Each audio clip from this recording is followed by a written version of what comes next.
So guys, ayan, nandito na ako ngayon sa bahay. Sumakay ako ng bus galing PTX. So ngayon, wala nang ibang bakanting upuan pag upo ko. Yung lalaki nasa right side ko, yung babae nasa left side ko. Tapos hindi ko alam kung anong ginagawa ni kuya, nangahawak siya ng kamay. Tapos nakaganon siya, tapos nakaganon yung kamay niya, 'di ba? Ito yung suot ko, tapos naka-jacket ako. Tapos talaga, pag nakaidlip ako, pagising ko, nandito na siya. Nakaganon na siya sa liig ko. Tapos, ang kulit-kulit niya. Siya, nasasaktan ako sa ginagawa niya sa akin. Nakaganon siya, tapos dinidiinan niya yung braso ko. Hindi ko alam kung hindi ko alam kung adik, hindi ko alam kung anong klaseng yun, lalaki yun. Nagtulog-tulugan siya, ganun. Oy kuya, kung sino ka man, ewan ko sa'yo. Bahala ka dyan.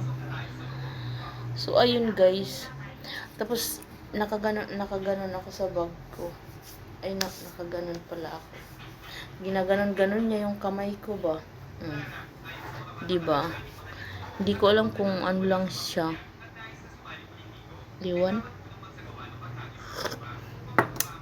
Nakakatakot yung ganong lalaking katabi sa bus. Yan yung kinakatakot ko pag nagko-commute ako. Kaya hanggat maaari talaga nagpapahatid sundo talaga ako. Kasi kanina nga na-encounter ko, dinidiinan yung binti ko, yung braso ko.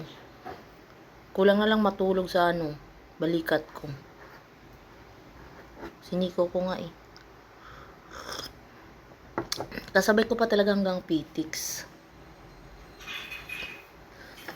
So ayun lang guys, kumain ako ng kanin, nagkakape ako. Tapos bumili ako ng sibuyas tsaka pichay. Tapos magluluto daw yung kapatid ko ng pares. Ayan, kasi sabi niya, ate, bumili ka ng mga gulay-gulay tsaka sili kasi magpapares ako para may kainin ka bukas ng umaga. Sabi ko, ikaw na magluto kasi 5 PM pa naman yung pasok niya. So ayan lang guys, matutulog na rin ako. Bye! Good night!